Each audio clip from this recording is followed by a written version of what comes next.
What's up, everybody? My name is Houston Himes, and welcome to my YouTube channel. Finally, I'm here on YouTube. I've meant to do this for so long, and now I'm here.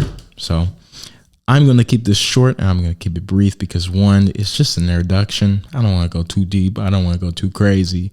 And two, I'm a little nervous. This is the first time I ever done something like this. This is the first time I ever put my face out there while talking because, I don't know, this is the first for me. So I'm very, very excited and nervous at the same time, but that is okay. Sorry for pointing. But anyway, welcome to my channel, Mine is Mine. To keep it short and to keep it brief, let's do a little recap. What does Mine is Mine mean to me? So Mine is Mine, and the purpose of why I'm making this YouTube channel and podcast coming soon, more about that later. Mine is Mine to me is exactly what it says. Mine is mine.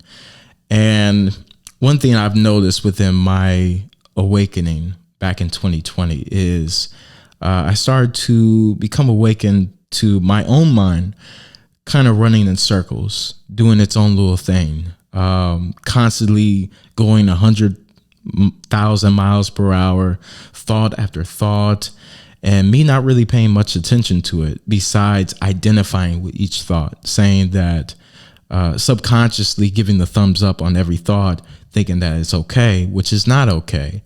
And one of the biggest things that I went through in my spiritual awakening is taking a step back and actually becoming aware of how I work, how my body works, how my emotions work, how my thoughts work, and what actions have I done as a consequence to all of those things. And I realized that not only am I doing it, but a lot of people around me, maybe even, the majority of the population of the world, I don't want to speak for anybody, but have been on autopilot and have been ran by their subconscious thoughts without consciously assessing to them and, creating better thoughts, creating more positive experiences through our emotions, through our thoughts, and overall our internal experience, which I've learned is the source of all life. And through my spiritual awakening back in 2020, went through a lot of different events, went through a little cycle of infidelity, my bad, something I have struggled with plenty of times beforehand.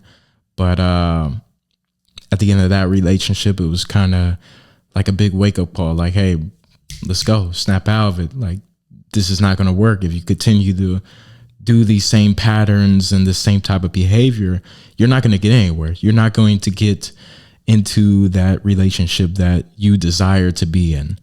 So that was one thing. COVID came, which we all went through. Yay. We all enjoyed that, didn't we? But that gave me a lot of time to go into introspection and a lot of activities that I've been participating in that I soon realized doesn't really make any sense to me and didn't correspond with the things that I truly wanted to do in life. And that was one of the biggest things that came to me is like, what do I want to do in life? And better yet, who am I? What is this life? What is me? Who am I? And that question has haunted humanity, I feel like, for a very long time, because a lot of people don't want to ask that question. If they do answer that question, it will consist of experiences, imagination, memories, thoughts, actions, experiences. I think I said that already. Oopsies. But I came to realize that none of those things are really who you are.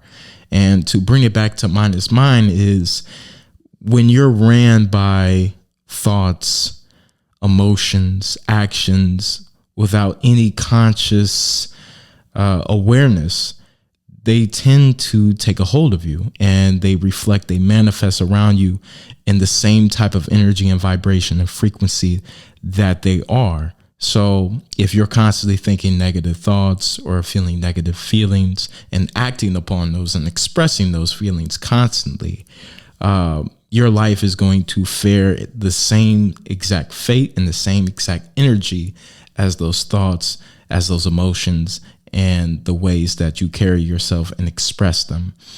And one thing I've noticed is that since we're on autopilot, is our mind actually ours? Are we actually taking control of our mind?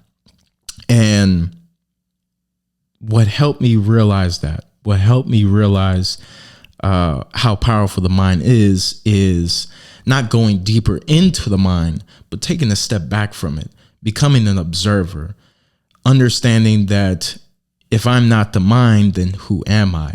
And I realized that I'm greater than the mind. I'm greater than the body, just as you are. We'll get into that in a second. I promise. Sorry for pointing again. But yeah, we're so much greater than what we think we are. We're so much greater than the identity, the experiences, the emotions, the thoughts, yada, yada, yada, all the material things. We are divine. We are one with the divine. We are spirits. We are energies beyond the body. And what I say is kind of controversial, but we are one with God. God is experiencing itself through us and learning through this experience called the human experience. And I didn't know what to think of that when I first realized that, and when I first started doing research. And they say it all the time in many different religions. For me, I went deeper into Eastern philosophy. And one of the biggest things is said in Hinduism is the game of hide and seek with Brahman and Altman. Brahman is the ultimate reality. You can call it God, you can call it the universe, you can call it the supreme being, you can call it all, the one, whatever you want to call it. But Brahman is that entity. Brahman is the ultimate reality. And Altman is the individual soul, you and I. And all that Altman and Brahman are doing in their relationship is playing a game of hide and seek. And what Altman is trying to do in this particular game of hide and seek is look within itself and realize that Altman and Brahman are actually one. They are no different than each other. They are one of the same. The individual soul and the ultimate reality, or God, is the same exact thing. The ultimate reality, however, is experiencing itself through the individual soul to grow as an individual and then come back home. That is our journey, minimized pretty much. There's a lot more to it, especially when we take into account individual experiences and what we go through as people, because what I go through is nowhere near the same as what you go through. There may be similarities, but by no means are you the same as me, and by no means am I the same as you. And that's what makes humanity so beautiful. So to take it back to Mind is Mind, to wrap up this introduction, is my biggest thing is to give power back to the mind. Give power back to us to control the mind and understand that we are more than the mind. We are greater than the mind. We are one with God. And God uses the mind as the ultimate tool. The mind is the ultimate tool. Everything around me, this microphone, these headphones, the laptop with the shitty quality that I have, all the things around me, this home, everything would not be possible without the human mind.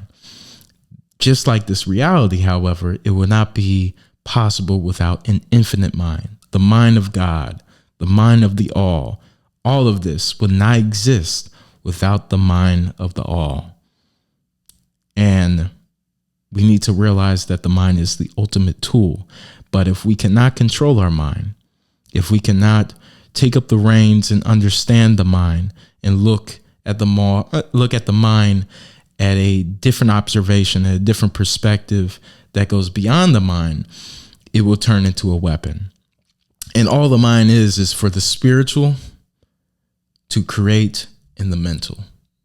That's all that is. And that's something I want to express through many different experiences, through conversation on the podcast,